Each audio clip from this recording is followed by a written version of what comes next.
Hi, how are you? My name is Shannon, and this is my YouTube channel, Whiskey and Wool.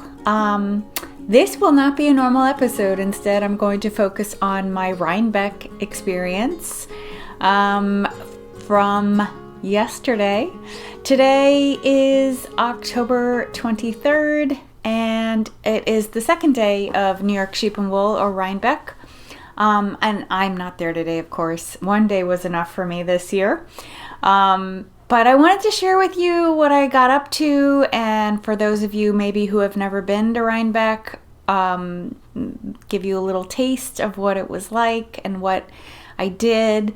And yeah, just like get into all of the Rhinebeck-y things. So I think I have at the beginning a little montage of getting there, getting to Rhinebeck, and you can see it was a pretty rainy day, and a lot of the clips and footage that I'm going to talk to you about it, and then I'm going to intersperse footage and maybe segments and stuff, that clips that I filmed a bunch of clips. I think I have 40 clips all in of yesterday. I think I said my name already. Just so you know, I am wearing, it's very like relaxed. It's relaxing Sunday. I'm wearing the Daily Pullover by Paula Pereira. And this is a sweater that I have knit many, many times. I think I've knit at least 5 times. And I actually have another one I want to make just because it's a really great basic pattern that you can use like beautiful speckled yarns in, and the yarn, it's a pattern that really allows the yarn to shine. So I have some yarn that I would like to knit up in it. So if you stick around for other episodes in the coming weeks and months, you perhaps will see this pattern again. But yeah, this is like kind of my pull on when I need an extra layer around the house sweater. I do wear it out, but it gets a lot of wear just in the house and stuff. So yeah, let me get into my Rhinebeck adventures. I went yesterday, Saturday. That is the day that traditionally is known as the very social day. There's usually a ton of knitting related events that people will put on their social media, that they're big names in the knitting community, like La BNMA, Andrew Mowry. These people will put on their social medias about where you can find them and where you can meet them. So Saturday is the day that all of that happens. Sunday tends to be a more chill, less social, more about just what New York Sheep and Wool actually is, which is a place and time for people who love all things wool, whether it's you love sheep or you're a sheep farm or breeder or carer of sheep, of the animals, and then all of the products that you get from fiber animals. So whether it's yarn or sheepskin or other things. So like farmers don't often do more than one thing. So there was all kinds of product to look at. There's this, they sell milk, they sell meat. There's lots and lots of things. No fruits and vegetables, not those type of farmers, but more the animal farmers. And of course there's tons and tons and tons of fiber and tons of yarn to squish and to look at and to see. So that's Rhinebeck, or New York Sheep and Wool, in a nutshell. And I'll get into what we did.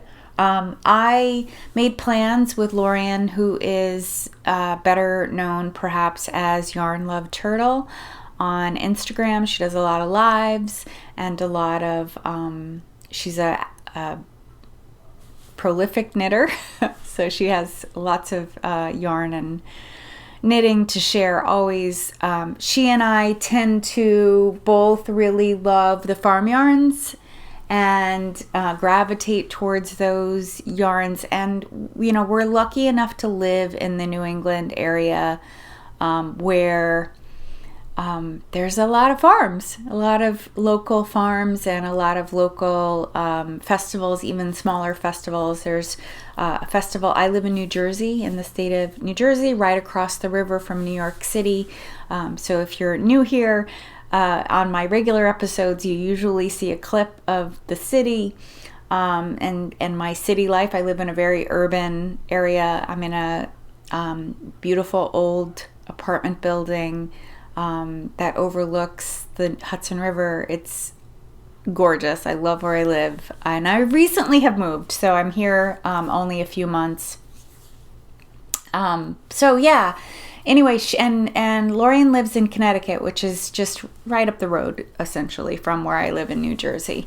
And yeah, so we both really enjoy local yarns, local, supporting local farmers and stuff like that. So anyway, we met up. We both got there at the open at 9 a.m. They open up at 9 a.m. And we met in line and just proceeded to do all the Rhinebeck-y things. Lorian had a list of places that she wanted to go. I only had 2 places that I really wanted to make sure I hit. It turns out there was a third that I had forgotten about and then remembered in the moment while we were there. And there were a couple surprises so Lorian only stayed until around lunchtime, and then, so we ate lunch together, and then she left. She had some other obligations and priorities for the day, and I stayed a little bit longer to just do other things.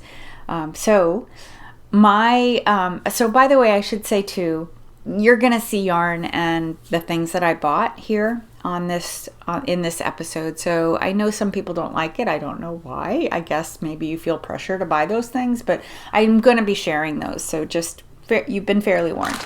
So what was at the top of my list was Loop Fiber Studio. This is the card that I got with my purchase. So Loop is known for their yin yang yarn, where there are opposite colors that go together. So like, for instance, there's a predominantly white with a little bit of black yarn, and then a predominantly black yarn with a little bit of white. That's the simplest way to explain it. But she does many, many other colors, and she does them in fingering weight, that yarn in fingering weight, and in worsted, I think it's worsted. But for me, the main event are these things right here. These what are called Bullseye bumps. These are made for spinners, and she's the I may be wrong, but she's the only one that I know of that does this. There is another vendor that does something similar, but not at New York Sheep and Wool. And Stephanie who owns Loop Fiber Studio, she lives in upstate New York. So generally speaking, like the vendors that you'll find in at Rhinebeck, at New York Sheep and Wool, are predominantly New Yorkers. It's a New York State event. So, and New York State is massive. Like, when people who don't live in the United States, or maybe don't live in the Northeast, don't really realize, like, you only think of New York City when you think about New York, but New York City is one of the most southerly parts of New York, and biggest population, right? I mean, there's 9 million people living on this, tiny little space. But New York State, upstate New York, is country. It's rural, and the majority of New York State is like that. It's small towns, some sort of medium-sized cities, a couple medium-sized cities, of course, like Albany and Buffalo and Westchester, Poughkeepsie, Kingston. But it's generally like a lot of countryside, a lot of farms, and a lot of like just rural, beautiful rolling hills and greenery. So most of what's at Rhinebeck is also New Yorkers, New York businesses, farms, and things like that. But you'll definitely find others. Like I bought some yarn from a Maine producer, a Maine farm producer, Maine the state, and Vermont, and other places, of course. And then there are also local yarn shops that will have storefronts or stalls in the fair, and they'll bring in their products, like products that they know people are interested in. So like a company like Spin Cycle, you might find Spin Cycle in several booths, just depending on whoever is exhibiting. So anyway, I had to get to Loop. Steph does have, I think she has an Etsy shop or maybe her own website by now. Does it say on here? Oh yeah, her own website, www.loopfiberstudio.com. So you can see her product there, and you can definitely get her Bullseye bumps as well as her yarn on that website. But I have a lot of stash. I have a lot of fiber to spin, and I didn't prioritize, I didn't say to myself, I've got to get some loop fiber bumps. Let me go to her website. I was like, when I see her, I'll pick up some loop fiber bumps. So I had in mind this idea of, she does rainbow fiber bumps, which I don't think are in that picture. So I wanted to buy something that was kind of a mix of colors, like the colors of the rainbow, but this one isn't necessarily in rainbow order. So I picked this up with the idea, and I wanted to buy something that was primarily yellow, dominantly yellow. So I picked up these two. And my idea is to spin them each into 3 bobbins and then ply them together to make a self-striping yarn. I did this before with yarn that I purchased from her, where I had one Bullseye bump. This is a center pull, so you pull from here. If you're a spinner, you would pull from here to spin. And she uses very fine merino, so I never have any trouble spinning very, very thin. I could probably make a 2-ply lace weight, no problem, which that is not my norm. My norm is like a heavy fingering weight. So anyway, I did this before where I had purchased one of these that was turquoise and then one that was like some other colors, and I decided to ply them together, and I got a self-striping yarn. And I ended up with a sweater's quantity of self-striping yarn. And this particular one that was turquoise with some like these autumnal colors, if you've been around, if you're not new to me, to seeing me, you'll have seen this. I've been working into a shawl, so you could see how that knits. So the colors, not the navy blue. The navy blue is all one color, a commercial superwash yarn, but the color changing yarn is that loop fiber bump that I had spun. Just so you can get an idea of what I'm thinking of. So yeah. So I would consider this a success. This one is actually called Key Lime, and she does provide a card on the thing that tells you the weight. So this was 4.7 ounces, and the content. So this is merino, Angelina, which is a sparkle, and a little bit of nylon. And this one is 4.9 ounces, so I wanted 2 that were pretty close, and this one is just merino. So I am going to get like little hints of sparkle from this one. The sparkle is super subtle, so it's also it was also in one of these, and I think I see a little touch right there. I don't know if it's going to show up on screen, like right. Nah, you really can't see it. But it comes up once in a while. It's pretty subtle. So yeah, I was very excited. I needed to go see Loop Fiber Studio right away because I knew that her stock does get purchased pretty quickly, just from past years of going. She generally exhibits at Rhinebeck and then at Vogue Knitting Live New York. And I looked for her this past year in February at Vogue, and she was there, but she only had yarn. She didn't have her Bullseye bumps, so I was a little bummed because I do really enjoy spinning them. But yeah, we'll see what happens with those. Those will be fun. From there, we went around and we squished lots of yarn, yarn. Like we walked through the barns. The barns were in the footage that I probably have put on screen, or maybe you're looking at now. They weren't that crowded in the morning, but they tend to get, so people, I think, who had a good time on Friday night, like at the other satellite events that happen around Rhinebeck, probably sleep in and don't get to the festival until about 11. 11 is probably around the time that most of the knitting related events start. There's of course events all day where there's like sheep shows, there's competitions for the farmers, for people who own sheep, who bring them in. There's a lot of animals at New York Sheep and Wool. There is a booth where they always bring rabbits, big Angora rabbits. So I have a little clip of those here. And yeah, I thought I was missing a skein. I found out the night before I went, Friday night, that Spin Cycle had done a special color for Harrisville Designs. Harrisville Designs is I think they're a Vermont producer. I think they're in Vermont. I think so. Anyway, this is the card that I got with my purchase.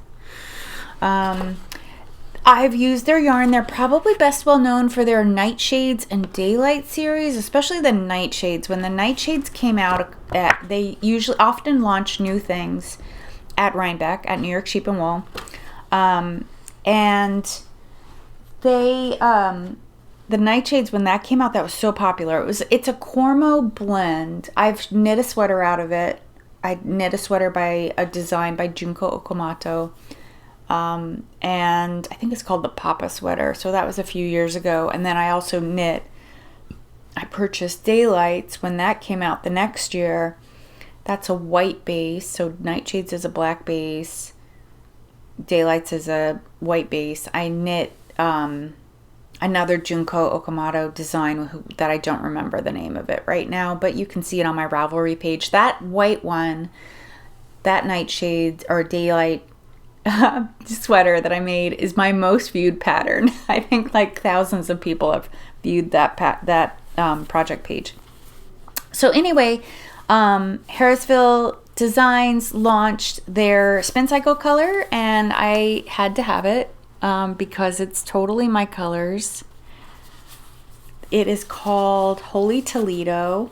So I purchased it in dyed in the wool because I tend to knit in sport or fingering weight most often.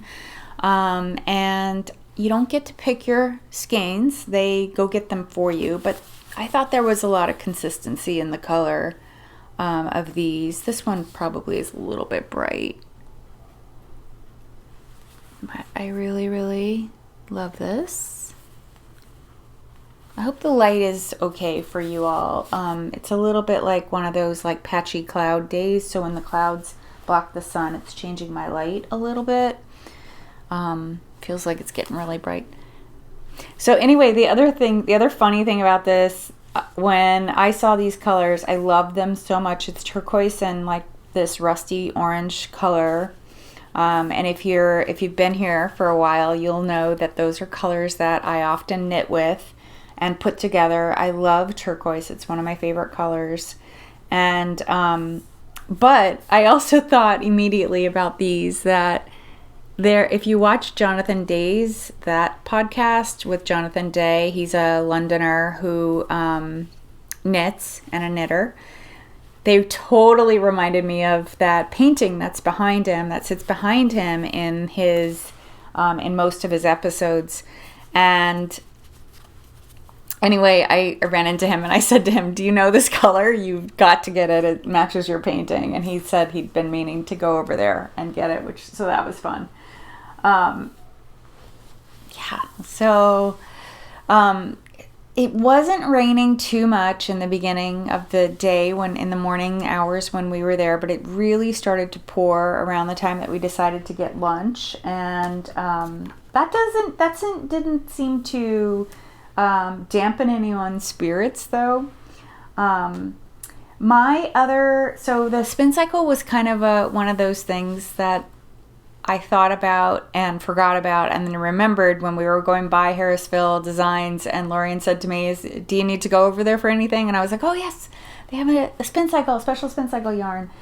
So I grabbed those. But the other place that was on my list was Wing and a Prayer Farm. I had been given a gift certificate by one of my children this past Christmas, and although Tammy of Wing and a Prayer Farm does have a pretty robust website, I really wanted to be able to pick the yarn up in person, like pick it out in person.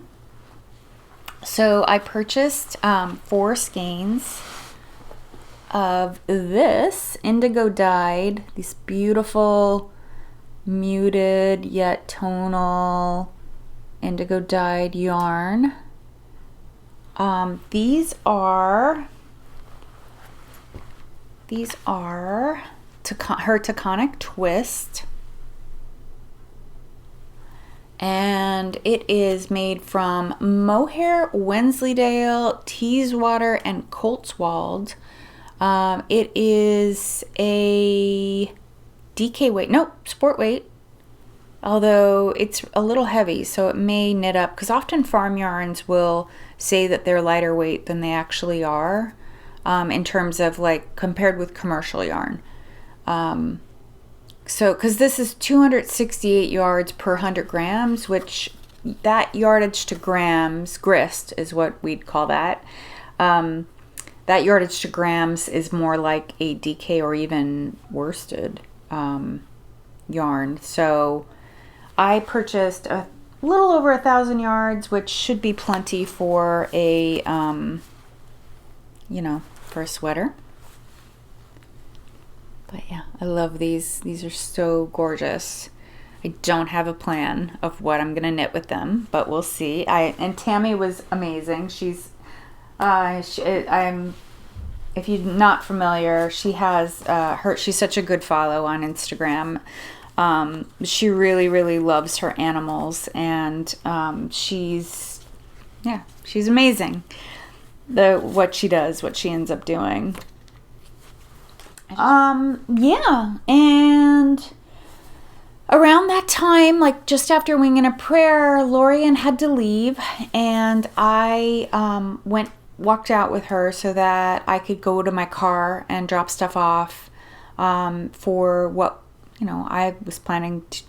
I planned to spend the afternoon walking around and doing other things. So after she left, I went back in the front of the we'd gone into the side entrance, so you probably saw those clips. There's a couple side entrances, but the main entrance is a big red barn. So I went back over to the front of the big red barn, which you probably saw at the beginning of my video here. And when you walk in there and go up the road a little bit, there's outside booths. So there was a lot of farm yarn in those outside booths that I didn't have a plan. Like I wasn't in the market for tons and tons of yarn. I was very happy with my purchases of the Loop Fiber Studio and the Wing and a Prayer and the Spin Cycle. So I really wasn't shopping anymore.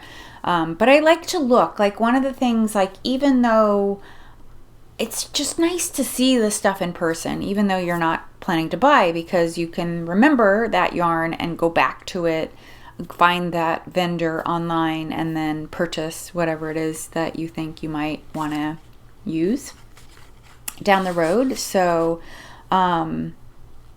yeah, I went to these little booths that were like in a row. I had purchased yarn from a farm called Boondoggle Farm. I think they're also a Vermont or New Hampshire area farmer. And I mean, her yarn is beautiful, but very expensive. It's luxury yarn, so it's got cashmere in it or Angora. And so I'd purchased a small amount and ended up making a vest, the academic vest, out of some of her yarn.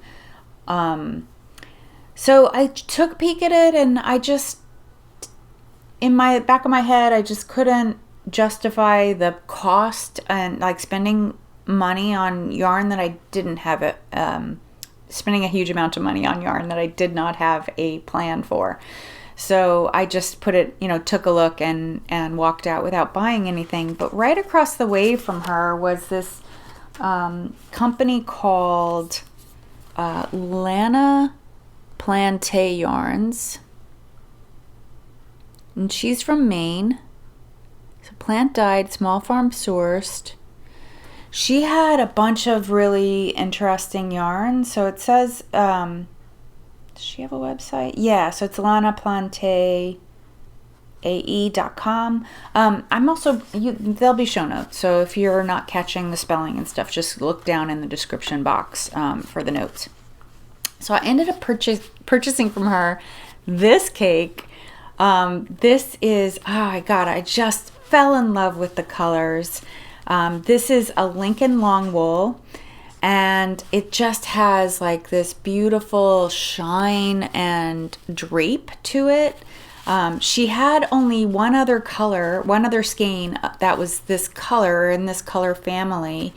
And it was a little bit lighter, and it also had some stains on it. And she wasn't sure. There were like brown spots on it, and I asked her if those would wash out, and she wasn't sure. So I ended up just buying the one that she had already caked. This is 500 yards, so this is a really substantial cake of yarn. I don't know what I'm going to do with it. It'd make a great accessory, maybe, or a accent, or maybe one color of a 2-color sweater, something along those lines. It is a sport weight. And it was dyed with cochineal, she said. If you're not familiar, it's a little insect that has been used to naturally dye shades of reds and purples for hundreds and hundreds of years, like maybe even a couple thousand years. So anyway, just love this. It's kind of I hope you're able to see the color pretty well. It's kind of like, almost like what I would describe as a poppy red, or like a really vivid bright coral color. But yeah, I felt like this was really such a great find. And it was really, her wool was very reasonably priced. She also had some beautiful indigo dyed napkins that were in kind of this watercolor, and I really wish I got some. So I often do that. That often happens to me, where I stop myself from purchasing something and then I have regrets. So I will go the couple weeks following the festival or yarn event and pick up, in the mail. So I may place an online order, go to their online shop and place an order. Part of the other fun of being at New York Sheep and Wool is, for me, because I live in the area, I'm not exactly local to it, but it's definitely like a drivable distance for me.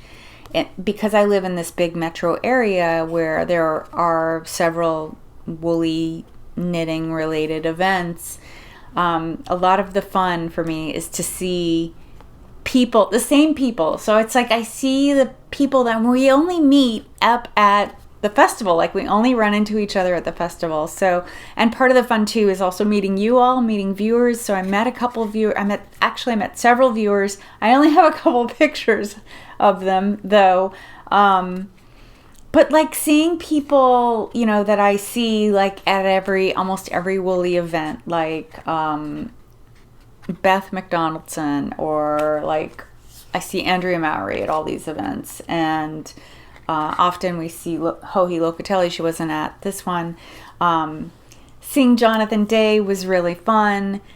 I also met Maxim Cyr from Les Garçons, and we chatted a little bit. He's mentioned me on his channel before, so I was like, I'm Whiskey and Wool, and he was just like, so he gave me a hug because I just walked up and I was like, I'm a fan, and he was like, let me give me a hug, and then I said who I was, and I got a second hug because he was like, I love I love that name, and I enjoy what you make, and stuff like that. So that was cool and fun, delightful. So that's like, I love reconnecting with those people, even though I maybe only see them once or twice or, a handful of times a year. It's just really fun to see them and to like know that I'm going to see them, as well as the yarn vendors, like knowing that Tammy was going to be there and exhibiting, and that's like one of the closest event to me. Rhinebeck is the closest event to me that Tammy of Wing and a Prayer Farm does. She does other events, but they're usually more like Boston area, more New England, like north of me, where it would be like a 3 or 4 hour drive for me to get there. So this was really fun. And the animals, the animals. So, one last thing. I did not make it to the tessellated vest or tessellated meetup. And that was Andrea Mowry's Rhinebeck pattern. I did make it. I actually made 2 vests because I just really loved the way that it looks so tweedy. And that's also part of the fun of going to Rhinebeck, like seeing all the sweaters. And I hope that you got, a glimpse of some sweaters and some of the knitwear and stuff in some of the clips that I put in. I didn't end up making it there because I was hanging out on the hill for a while before it, and I wandered off to watch the dogs frisbee exhibition. Is that what it's called? Demonstration? Yeah, that might be the better word.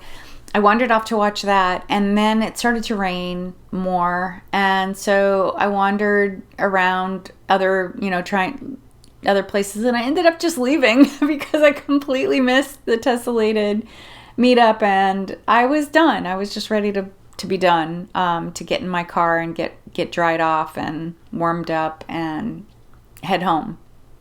So yeah, apologies if you were looking for me there in my vest and didn't see me. I didn't even put it on, actually, the vest. I around the time I went back to my car, it was pretty cold and rainy, so I kept on my Busan sweater that was really, really cozy and warm, and just walked around in that instead with my hat.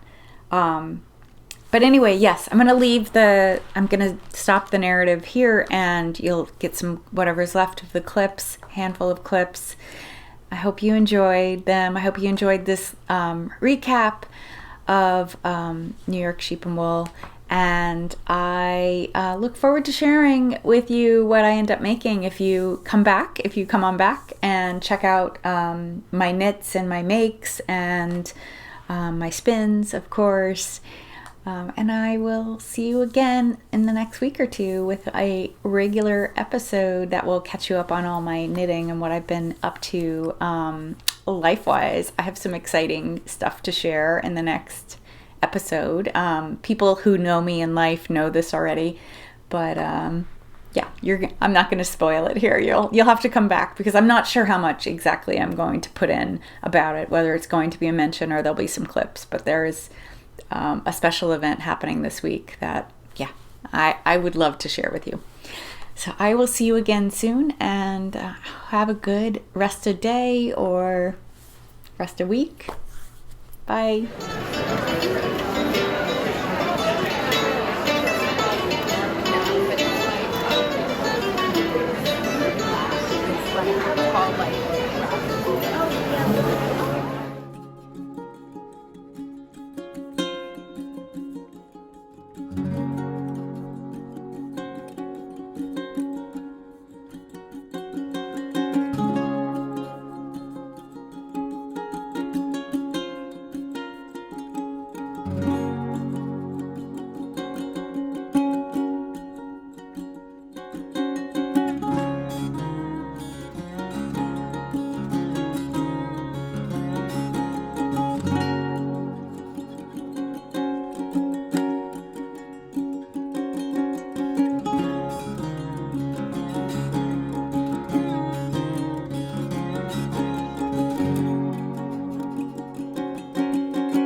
spinning wheel, 50, 50, 25, 25, 35, 40, and 40, 45, 40, 45, 40, 50, 50, 50, 50, now 55, 55, 50, 55, 50, 55, 75, 50, 55, 75, 50, 55, 50, 55, 75, 55 down here, 55 now, 60.